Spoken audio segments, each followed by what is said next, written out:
Bueno, buenas tardes a todos, a todas, a todes, como dijo Andrés, mientras podamos decirlo acá, ¿no? Porque ya en otros lugares ha sido prohibido. Así que aprovechemos y usemos la E acá, el inclusivo, aprovechemos todo lo que podamos sobre eso. Bueno, se nos ha invitado para exponer sobre la inconstitucionalidad del DNU 70/23. A esta altura no es mucho más lo que se puede decir que de alguna manera no haya sido dicho. Antes de hoy y hoy mismo, en tan importantes intervenciones como las que ha habido. Pero sí se puede accionar, y de esto no ha habido mucho, lamentablemente, en este Congreso de la Nación, ámbito del Poder Legislativo. Es que hay que convencer aún de la grave violación constitucional que representa este DNU. Tomamos 3 artículos básicamente involucrados. No los voy a explicar porque Andrés lo ha hecho, y muchas gracias, porque entonces lo hago más rápido. No los voy a cansar.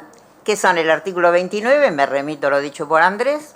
El artículo 99, me remito a lo dicho por Andrés y otros intervinientes, Gustavo entre otros, y agrego el artículo 76, que establece la prohibición de la delegación legislativa en el Poder Ejecutivo, salvo en materias determinadas de administración de emergencia pública, con plazo fijado para su ejercicio. Estos 3 artículos tienen en común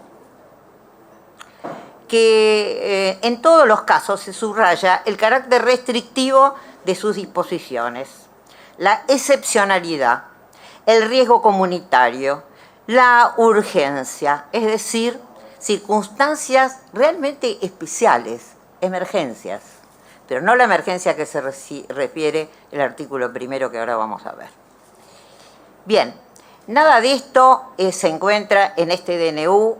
El DNU es inconstitucional, voy a repetir cosas que ya se dijeron, porque no hay ninguna circunstancia excepcional que impida el procedimiento de sanción de leyes establecido por nuestra Constitución para el Poder Legislativo.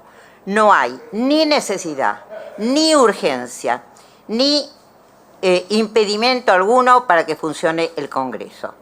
Este DNU, permítame decirlo, es un total despropósito, una aberración jurídica, un disparate irracional, ilegal e ilegítimo en forma y en contenido. Y subrayo especialmente lo de contenido porque no creemos que haya que referirse solo a la técnica legislativa o jurídica, que claro, es importante, puesto que hace a la violación de los principios constitucionales. Pero además y fundamentalmente, este DNU es claramente un intento de otorgar la suma del poder público con una intención específica, la de imponer un proyecto político,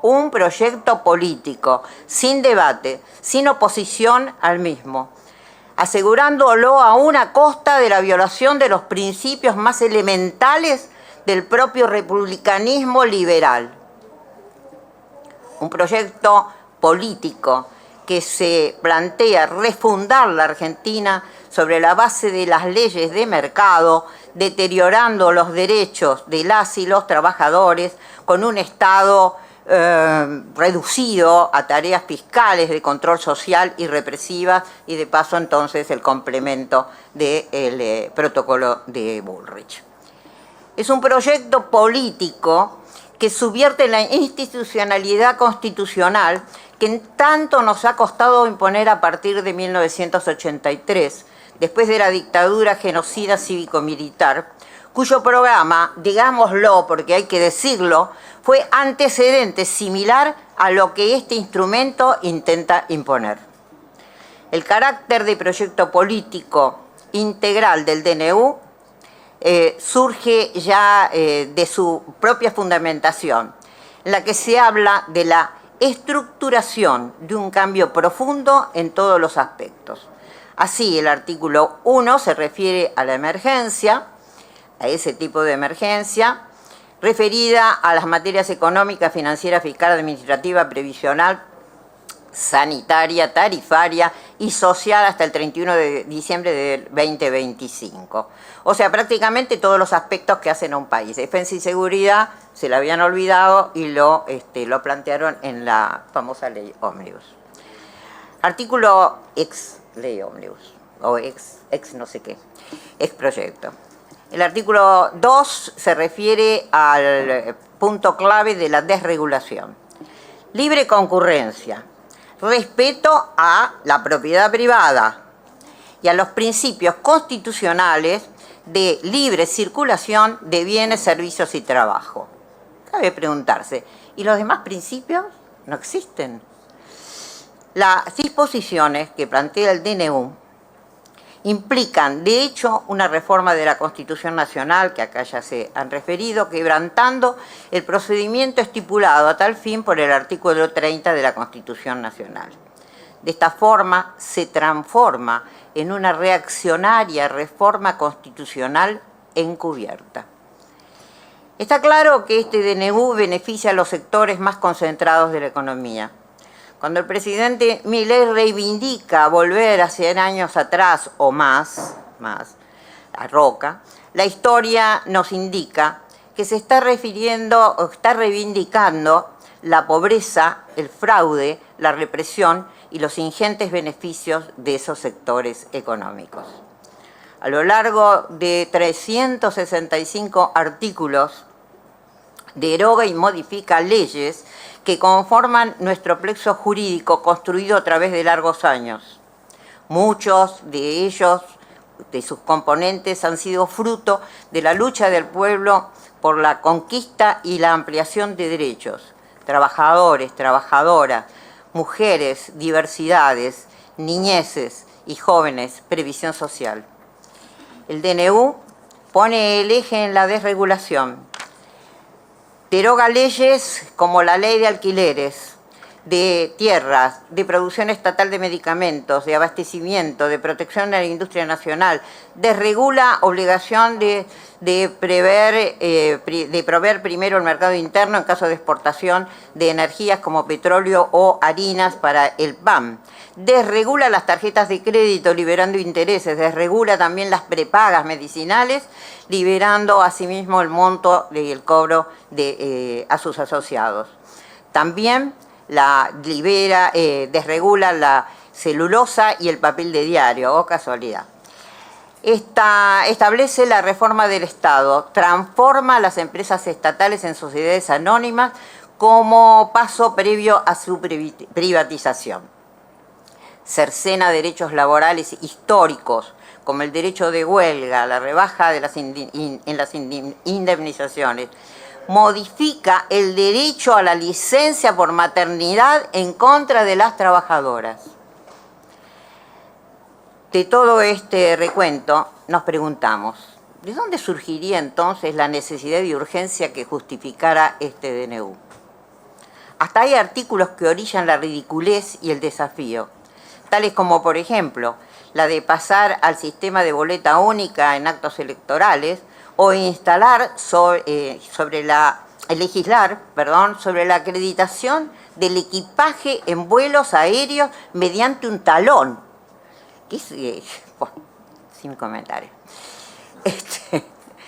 Ha circulado una especie de justificación destinada a defender la aprobación del DNU.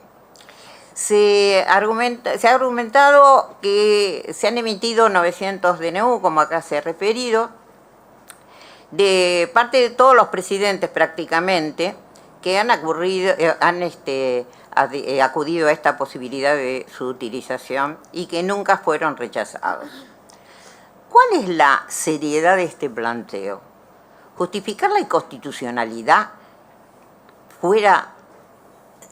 si fuera así el caso? En primer lugar, podríamos decir que no hay razón para festejar, no solo que no se hubieran rechazado un DNU, sino que ni siquiera hubieran sido tratados de acuerdo al procedimiento de las cámaras del Congreso. Pero más allá de esta situación, lo que está claro en relación con este DNU es que no es ni de necesidad ni de urgencia. Sería absurdo pensar afirmativamente que lo es respecto a una resolución de nada menos que 365 artículos que fundamentalmente atacan toda la legislación de un país. Eso, como dijimos, hace que este DNU sea un proyecto político, una reforma constitucional encubierta. El articulado es regresivo en cuanto a derechos, así como falto de razonabilidad y de racionalidad, lo que constituye también parte de su inconstitucionalidad. El DNU no es ni legal ni legítimo, es inconstitucional y, por tanto, nulo de nulidad absoluta e insanable, como acá se ha manifestado. La conquista de derechos ha costado sangre del pueblo y no se puede retroceder, hay que defenderlos, es un deber para los representantes del pueblo. Estamos ante una evidencia de autoritarismo que se vincula a un proyecto que favorece a las grandes empresas multinacionales y perjudica a trabajadoras y trabajadores y a los sectores populares en general. Quisiera cerrar volviendo al principio. Mientras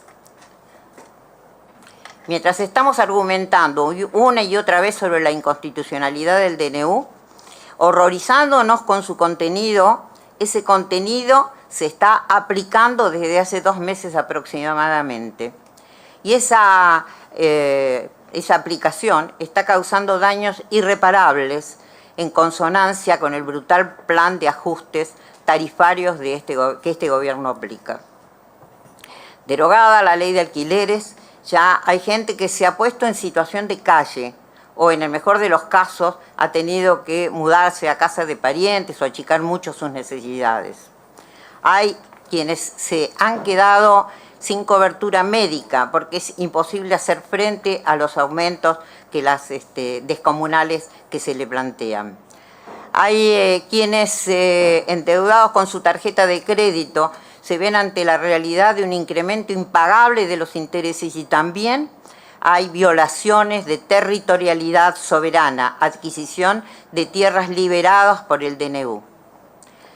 ¿Por qué no ha actuado aceleradamente este Congreso? ¿Por qué no se discute el DNU en diputados? ¿Por qué no se impulsa su tratamiento? Hay quienes sostienen que si se logra el rechazo, todo vuelve atrás. No, eso es si se llegara a anular.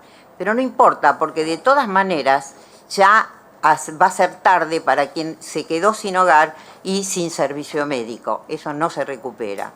Se impone actuar aceleradamente por los representantes del pueblo.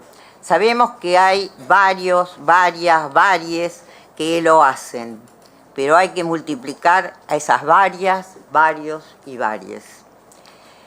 Los tribunales han detenido la aplicación del capítulo del trabajo, como sabemos, pero son medidas cautelares, no sentencias. También ha habido algunas sobre las prepagas. Todo es insuficiente si no se detiene la aplicación de este proyecto político. Anular el DNU es trabajar para el pueblo que los eligió. Muchas gracias.